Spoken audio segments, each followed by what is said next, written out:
I want us to kind of be that support that maybe those young men and women don't have if they're going through this journey. So I kind of want to start on asking you both, what inspired you to be that doctor that you are today? What was it? Did you always know, as a child?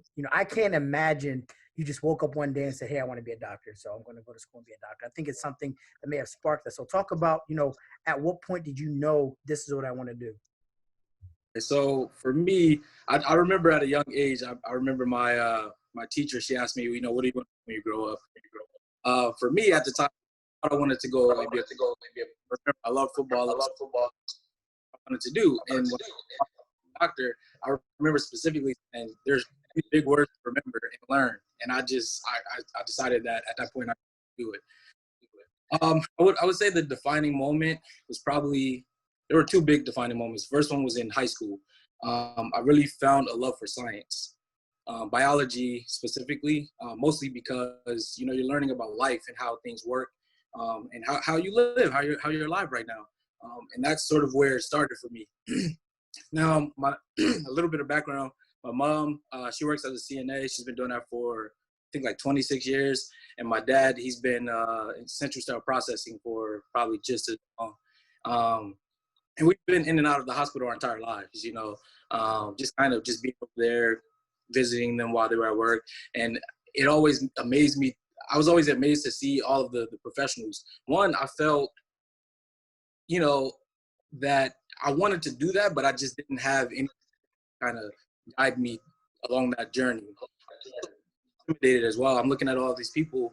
No one looked like me. There weren't too many black doctors. There were a few black nurses, but they were all women. But no one that looked specifically like me. So didn't know where to begin. So when I graduated high school, I did at HAC, Harrisburg Area Community College, and after one bad semester, I ended up with a 0.5 GPA. Honestly, it's just because I wasn't motivated and I didn't know how to study at that time. I decided to drop out of school, and I took about 3 years off. But during that time period, I ended up working at a hospital at Pinnacle Health. I guess it's UPMC now. But I worked there, and I fell in love with patient care. And it was also my first time being exposed to professionals, in a sense. So I realized after interacting with them on a daily basis, you know, they're not much different than I am. These are people that they just have had someone to kind of guide them to that point, and now they're professionals. And I always saw that. I was like, I see my mom and dad, and I see everyone working hard, they're working hard to keep a roof over our heads. But me personally, I wanted a little bit more. And I found it. I was like, I see these professionals, they're living the lives that they want. And that's what I wanted. But I think, honestly, what really did it for me was taking care of a patient. We had one patient that came in. It was my first patient. He just had knee surgery. And after working with him for, I think about 3 weeks, he got to go home. And it was that I saw that. That's what I said. I want to dedicate my life to that. I want to dedicate my life to making people better and helping people in a way that not many can. So sorry for the long answer, but those are sort of just everything tied together. That's sort of what got No, me. that's good. That's good. And I didn't know that. I didn't know you started at Hack and dropped out. And so that's something I want people to realize is it doesn't matter where you start, it only matters where you finish. A lot of Yeah, so basically everything Kev said, but I guess like the difference would be why I wanted to go into dentistry as opposed to medicine. So um, initially I wanted to be a medical doctor, a physician, but I shadowed a bunch of doctors and I realized that was not what I wanted. And then I shadowed a dentist, and then I realized that the lifestyle that the dentist lives, it was just more desirable for me personally. No offense, Kev, but I wanted a different route. Um, I think the biggest thing for me was like the feeling of helping people. Because when we were younger, we grew up in a single parent home, and my mom was working all the time, and because of that, we didn't really go to the dentist on a regular basis. We probably went, honestly, we only went when we had pain, right, Kev? Like literally only when we had pain. And at that point, the damage was like too far done, and we ended up losing a bunch of teeth. And I looked at my X-rays recently, and I was like, wow, I had a lot of work done. It's crazy. But luckily, I've been able to like stabilize things. But I think for me, it was just um, the feeling of like helping people, even as a dentist, like people come in with pain, and having the ability to kind of alleviate that pain in one visit is something that was desirable for me. So everything Cab said, same thing. Like the family history of like everybody working in healthcare. I think that was probably the biggest influence. That's awesome. And so I know with that comes a lot of obstacles. And like Kev said, he hit a point 0.5 GPA in community college. I think a lot of people have different obstacles. And you can't stop life from happening no matter what goal you're pursuing. Life happens to everybody and at the most inopportune times too. And I'm sure, that's a whole nother segment. When I was in undergrad, I had a lot of stuff to deal with. When I was in grad school, I had a lot of stuff to deal with. And some stuff just happens and you cannot predict it.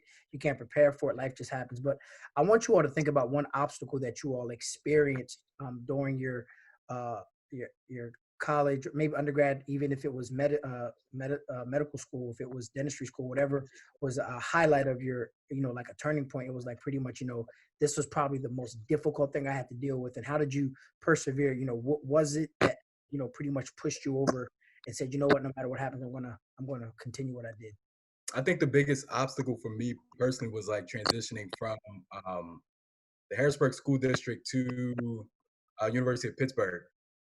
So like I think so I went to Sci Tech, and Sci Tech academically I felt prepared me well to the point that I felt ready. But once I got to Pitt, I remember just feeling super intimidated by the fact that I was one of the few minorities. So like, at Harrisburg High is predominantly Black and Latino.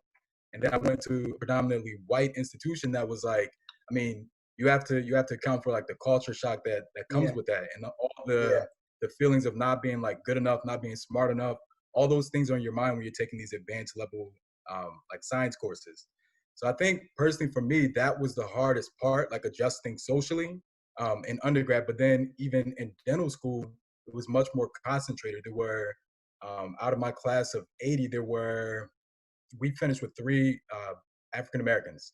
So like dealing with that as well, trying to figure out where you fit in, trying not to kind of fall into the stereotypes. All of those things were kind of difficult. And at the same time, while I was going through dental school, there were a lot of things happening in the nation with like, the things we're still dealing with today. Black people being killed by the cops, right? Donald Trump was elected during that time. I had people in my class who supported Trump. And I was just like, what the hell is going on, man? It was crazy. For real. I was like, I can't even have these conversations. So for me, it was kind of difficult to just like focus on the academic portion of it when there were all these other like social aspects as well, like dealing with that. So I think that was the biggest challenge. I overcame it by just finding my own peace, just like being confident in myself and realizing that like I am smart enough, I am good enough, and then I surrounded myself with friends in dental school. I made a good amount of friends and outside of dental school as well to kind of balance it out, to maintain a sense of self. So I think that was the biggest challenge, and that's how I overcame it. Yeah. So I would say for me, my biggest obstacle would probably I would say it was myself. I struggle with self doubt, and honestly, I bring up the point 0.5 GPA again. That hack. The reason was I didn't believe that I fit in. Or that I wasn't good enough or smart enough. And a lot of that comes through. I think it's through conditioning. All throughout high school, we're constantly told that standardized word, and when you hear that, start that you measure up to those that come to schools, or the rest of the. I had to deal. So during that time, I refocused myself. I took it as it came and dove into my work. And when people underestimate the power of your first A, honestly, when I got my first A in biology, that sort of set the pace for the rest of college. I could do that. I could do that out of my peers. Now I came to Harrisburg School District. So I think that was probably one of my biggest obstacles. But again, that standardized test thing kind of follows you, because in order to get into dental school or medical school, you have to take a standardized test. For medical school, it's the MCAT, and it's an 8-hour test. They test you on like all of the biology, the physics, chemistry, everything that you've learned throughout college, and you have to score well enough to get accepted into medical school. Once you're in medical school, you take another board exams. Um, that score will determine the doctor you can become, or whether or not you match. Um, I digress. But let me say, a lot of people, what people don't understand is like not everyone that gets into medical school will ultimately become a physician, or at least not within their 4 years. Some people don't match, and then they have to try again the next year. Um, but all of this is dependent upon your test, that standardized test. So I think for me, what I learned to do was, you really just have to focus. Like once you find what you're passionate about, you really have to dive into it to make sure you don't stray away from your goals. I think that's how I was able to overcome. But what I appreciate is that you documented your journey with your Harrisburg community on Facebook, because it really, number one, allows people to see it's not as easy as people think. Okay, he got into med school. He's good. He's going to be a doctor now. That every level gets more difficult, more difficult. I know people who graduated from Mhm. medical school, and they're like RNs now. They didn't go the next level. They couldn't they couldn't do it physically, mentally. They just weren't ready. And so it's really more intense than what people think. But just hearing that's no easy task, but it's doable if you apply. And so even that pushes me to my next portion, because I can only imagine, like Corey, 100%, I can relate to what you talked about. So my experience was reversed. I went to East. I graduated from East, and I went from a not predominantly black, but it wasn't like kind of like mixed. You got a lot of whites, blacks, Puerto Ricans, but I went from East to an HBCU, an all black college. So I had a crazy transition, and I'm like, it woke me up like, whoa. Um, and so there was a lot of resources available at East, and there was also a lot of resources available at Lincoln University as well. But my discipline was different. And one thing I realized, I was like, man, I'm out here by myself. When I say out here by myself, I mean there's nobody holding my hand, nobody holding me accountable. There's nobody making sure I do what I'm supposed to do. The average black family, black family, they send a child to college. They feel they accomplished a big goal, which I've had every parent on the back that sends a kid to college. You did your job, but you can't let the child off the hook because they walk through the gate or uh, through the grass of the university. That's when you really have to kind of hone in to make sure they have that accountability, because going isn't the goal. Going to college isn't the goal. Finishing what you started is the goal. And so I started out with a lot of people, my freshman class, and a handful of us finished in 2011. And I said that to say one of the biggest disappointments is going back home empty-handed. You don't want to go back and say, not because you failed the work, you can always go back and try again, discipline yourself some more, study a little harder, but to go back and say, I partied too much, I didn't go to class enough, I didn't take college seriously. That opportunity, you didn't really grasp that opportunity to the best of your ability, and that caused you to miss an opportunity. And so there are some self. I tell people all the time, if you can just discipline yourself, your only guarantee in life is your discipline. Your only guarantee in life is your discipline. I don't care what it is, a doctor, rocket science, a lawyer, a business owner. It all comes down to your discipline, your ability to tell yourself, okay, too much partying, okay, too much drinking, okay. I pledged in my second year of college at HBCU. I had some fun. I had Corey, we had some good times. I know. But I was disciplined enough to come back home. I was disciplined enough to go back to campus and get work done. I also deemed the next line, which was pretty much like going through an intake process all over again yourself. But and it was my senior year, but I was disciplined enough because I know what I wanted. And I think when you have that, when you hone in on really what you want, it comes down to how bad you want it. When you want something bad enough, you're disciplined enough. So what are some self-disciplines that you had to develop while in school, or you said, what, I learned this discipline while I was going through medical school or dentistry school or whatever, even undergrad, what are some self-disciplines that you learned? I think so. One thing that Cav, and Ray, we all have in common is the fact that we all have like that hustler's mentality, right? So at the end of the day, there was nothing really to fall back on. Like obviously we have like our parents to, if we really, really needed something, we can always like call on our parents, but there was no alternative. You know what I mean? So it's like if we didn't make it, what else will we do, right? And so I think we one thing that kind of sets us apart is like, we have these like tough conversations with each other. We'll say, Cav, I remember at one point I'm younger than Cav. I'm the younger brother, but I went to college first. So while Cav was doing all of that at Hack, I had already gone on to Pitt. And I came back to Harrisburg and I said, Cav, bro, what are you doing? He was working for Toys R Us and he was like a physical therapist assistant. I said, bro, you have to get your life together for real, man. There's a whole world out there. It's crazy.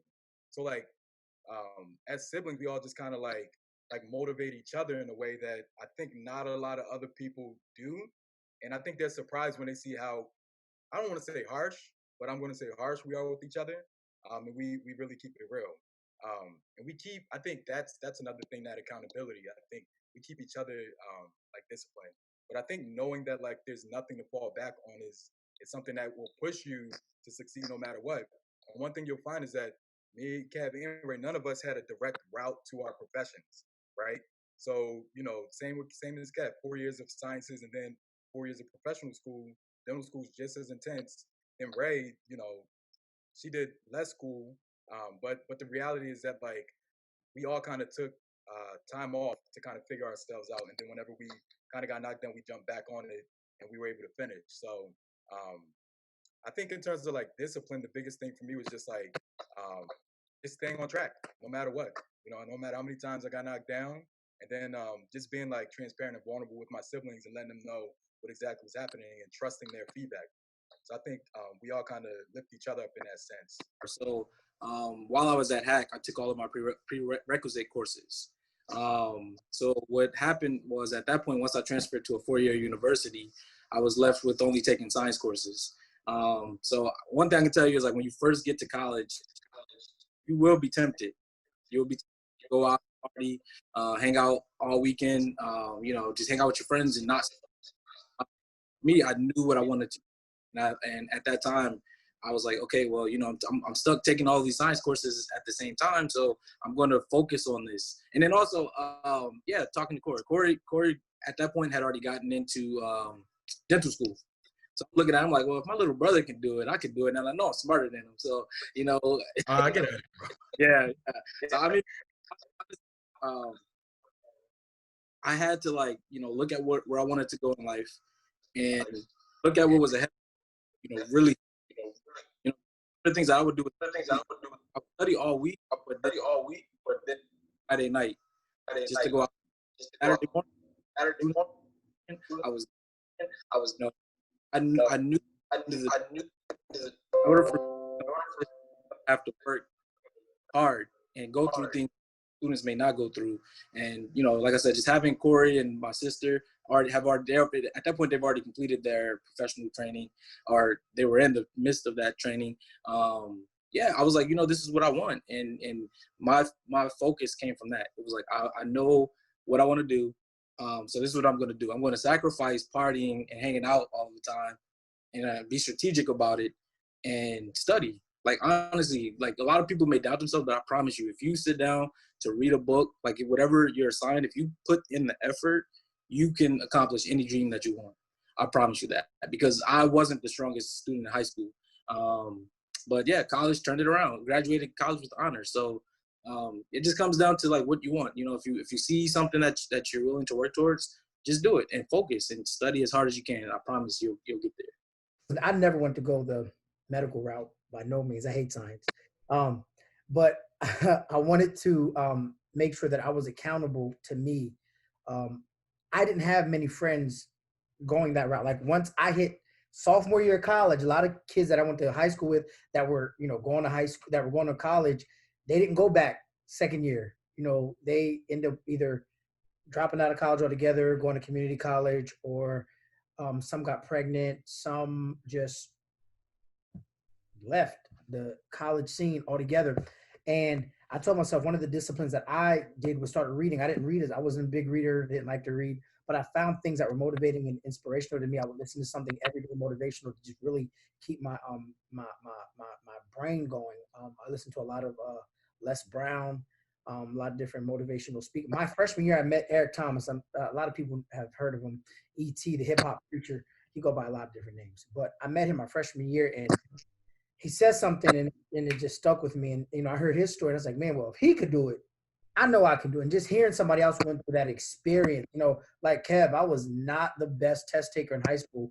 I was not the best student. I was not the best educational discipline student. I was just all over the place, man. And this book really talks about how these guys really made a pact with each other. Like, we're going to do this. They seen it, and then they desired it, and they said, we're going to do it. They have other books too, but for those who've never read this book, read this book. It will change your life. And I know that's really self-discipline. Like I said from the beginning, your discipline is your only guarantee in life. You can get whatever you're disciplined enough to get. And so I really, really, really believe that.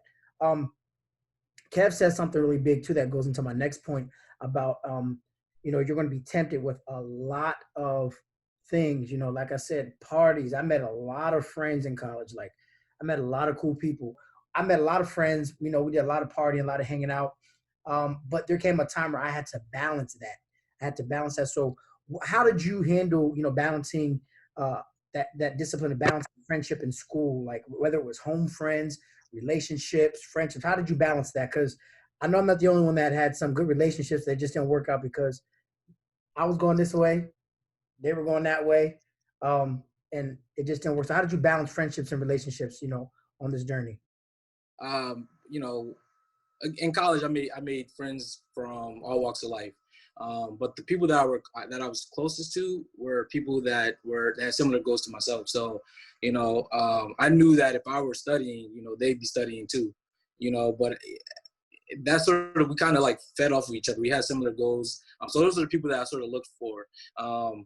During college and especially during medical school, what we would do is, as a group, in medical school, we took all of our exams together. So after the exams, that's when we would meet up and hang out. We'll go meet at a bar, we'll go to a park, we'll just do something fun together, play Uno. So these were the things that I tried to, instill in myself. Like, these are the people that I wanted to be around. Like, you don't want to be around people that are going to bring you down. So you got to be very strategic in who you bring into your life. Because if there's something that you want, if there's a goal that you want people around you that have similar goals and that's willing to put in the same amount of work as you. So yeah, I mean, that was sort of my philosophy and how I started in college, and it spilled over into med school. And I can happily say I have some very, very close friends. I know these will be my friends for the rest of my life, that, I graduated medical school with, because, we went through a lot together. And for that, I think that made the friendship a little bit stronger. I agree with that 1,000%. I think, Jason, as you said earlier, the key word is balance, right? So I think you need to have some level of like friendship in your life in order to balance out all of the rigors of like the academic portion of it. So I think if you don't have balance, you can become overwhelmed, and then it's actually like counterproductive for you. So I think it's key to have these friends, like Kev said, that are on the same page as you, that think exactly like you. And the good thing about like these professional programs is that they're small. And the reality is that like everybody kind of bonds throughout that experience. And then by the end of it, you literally have friends for life, because you guys have gone through something that not everybody goes through, but you guys all went through it together. And that's the same thing in my situation. So I say that's what it is. I think actually making time to be with friends and making time to like just be social is key. You know what I mean? I know people say don't party, don't do all these things, but I think it's important to party. You know what I mean? Relieve some stress. In undergrad, I probably party every weekend, but I was studying during the week and I was studying all day before I went out. So at the end of the day, I think you just need to like be strategic about how you balance that out and maintain that balance throughout whatever you're trying to do. Yeah, that's important. You got to balance, or you'll just be built up frustration until it just goes out in the negative way. But and it's good for social life. You want to meet people, and you can meet some of your best friends for the rest of it. I'm telling you, some people I went to high school with, middle school with, 10, 12 years in school, I don't see or speak to no more. I met people in undergrad. I met them the first year. We're friends to this day. And I mean, we're probably friends till we die. I mean, we're really good friends, and it's not so much that who you're raised with, how long you just meet naturally. It's just natural friendships. People who got the same mindset, the same goals, same desires in life. And yeah, that's good to have. And I want to really speak to Harrisburg people right now. Like, would you say Harrisburg prepared you for your career, for your journey, or what is something that Harrisburg taught you about you and about, about your journey? I'll say, this is a shout out to the class of 2006. I think we are the best class to ever do it, the best class at Harrisburg High. But honestly, being around those individuals, that's what motivated me, in the beginning of this journey towards medical school. Honestly, it's because I was surrounded by people that had goals and they were accomplishing these goals. Like, I think majority of the people were going away to college, like Spelman and Morehouse and some other schools. But, just being around those people and that energy, pushed me a little bit. I was like, well, I need to do something. I need to be a little bit better and get involved a little bit more.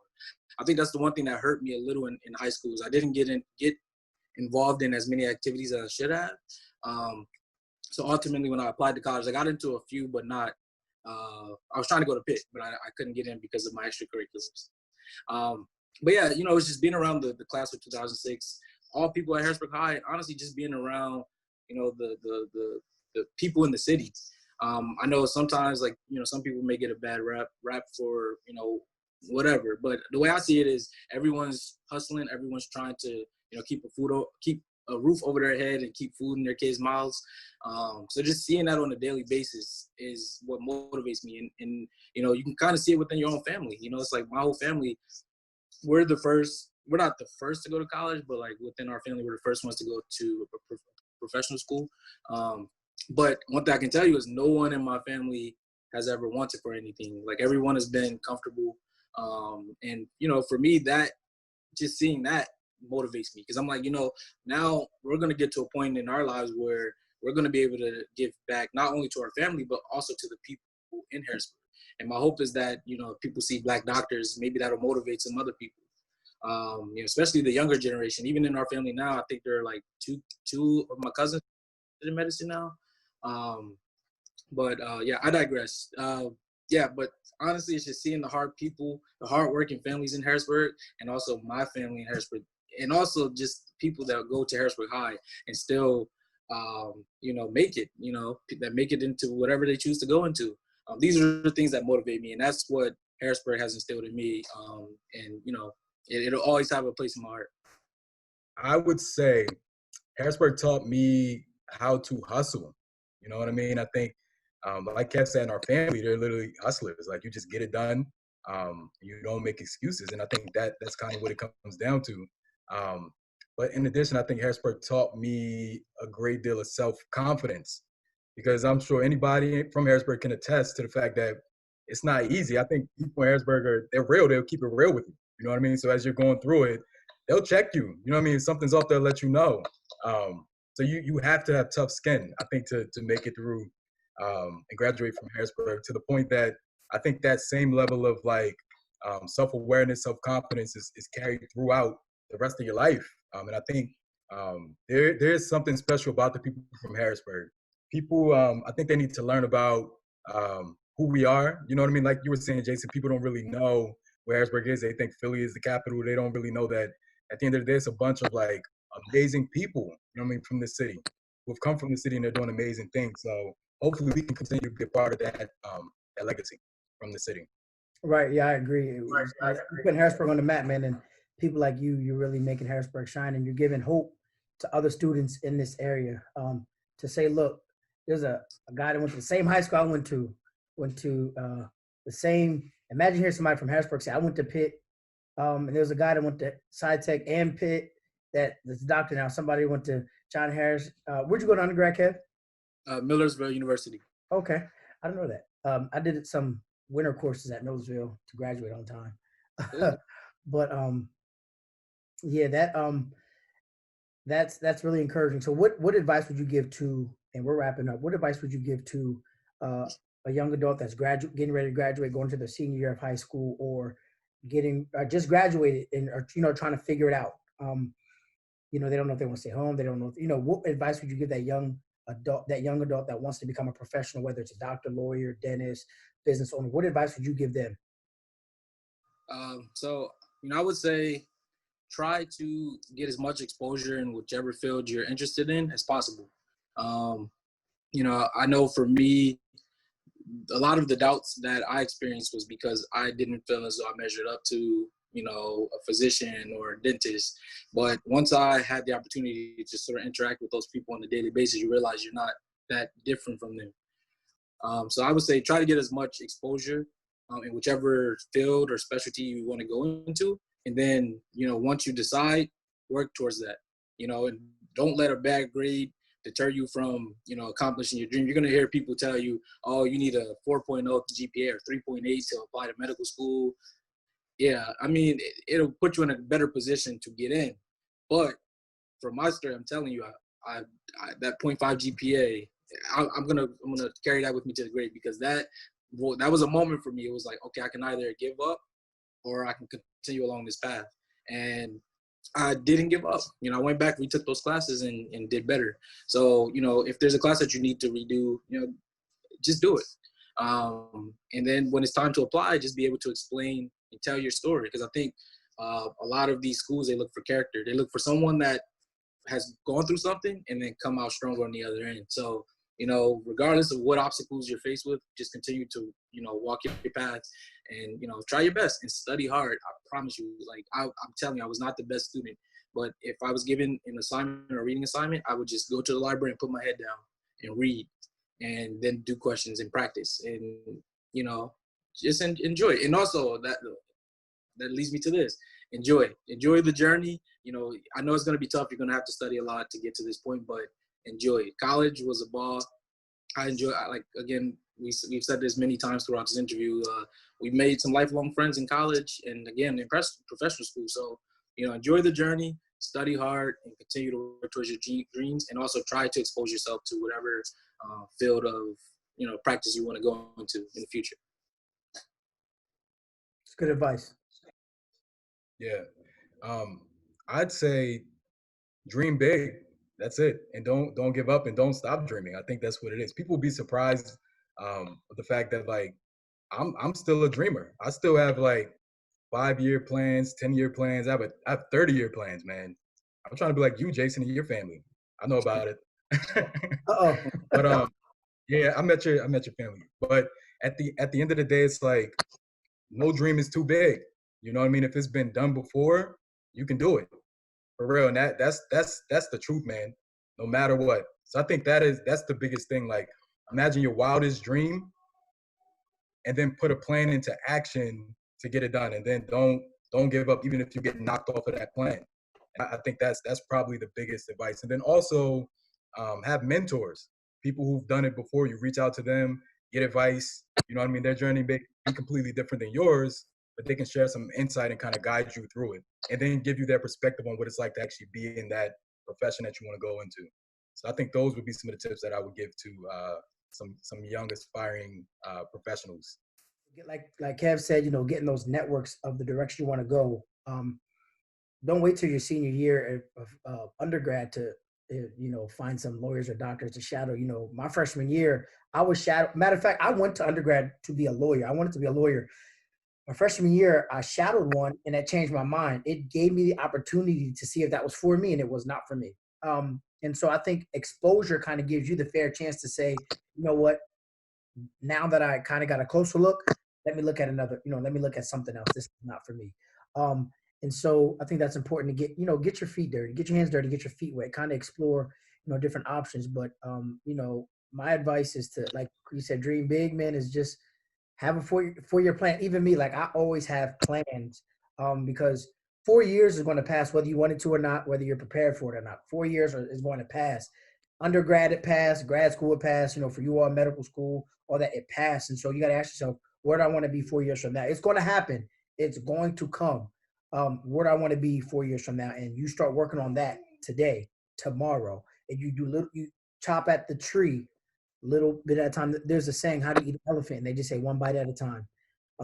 No big answer, no difficult answer, just one bite at a time. And that's really how you knock down your goals, one objective at a time, one goal, one desire. And the more you have goals, it goes hand in hand with self-discipline. The more disciplined you got to be to meet those goals. And so when I told myself I was reading more, I stopped watching TV. I got rid of my TV my sophomore year in college. I only brought it back football season to watch my Ravens, but other than that, I didn't watch TV. I didn't play the game. Like I was so disciplined because I knew it was either 2 hours on the TV or 2 hours in books. And outside of my academic work, I wanted to read. I wanted to get better as a person. I wanted to go through some self-development so that I could just be better, be the best of me I could be. So I appreciate all of that that you said. You guys have any recommendation books, people you listen to, any books you've read that helped you, any quotes that you're motivated by that you can share? Yeah, I can share a quote. I can say, now that medical school's over, my goal is to read a little bit more. I've been so tied up into the medical literature that I haven't had much time to venture off and actually read books. So that's within my next couple of years, I plan to read as many books as possible. But there's a quote that even to this day, it's still very hard for me to interpret. I'm hoping that as I continue to think about it and hear it, as I hear it over and over, hopefully I'll get that answer. But the quote that I like is by Miss Marianne Williamson. So it's our deepest fear is not that we are inadequate. Our deepest fear is that we are powerful beyond measure. So for me, I've put a lot of thought into that. I'm trying to figure out exactly what that means for me personally. But that, for some reason, that particular quote, sits close to my heart. But yeah, that would be my favorite. But yeah, like Corey said, just continue to push and accomplish your dreams. It's possible. I promise you. We all came from Harrisburg School District, or Harrisburg in general, and we're all here. It's possible, yes, sir. Yeah. So that was good, Kat. That was dope. I would say the book that I would recommend is The Purpose-Driven Life. So I read that actually after undergrad when I was trying to get into dental school, and I was like just trying to figure a bunch of things out. And that book allowed me to kind of do some soul searching, figure out like what my purpose is in this life. I think a lot of people go through life without really understanding that they are here for a reason and what that purpose is. You just go through the motions and time goes on and you look back and you're like, damn, what did I do? Nothing. So figure out what your purpose is and then work toward that. And then the quote that I think is dope is my friend actually just told me this. So she said, guard your energy.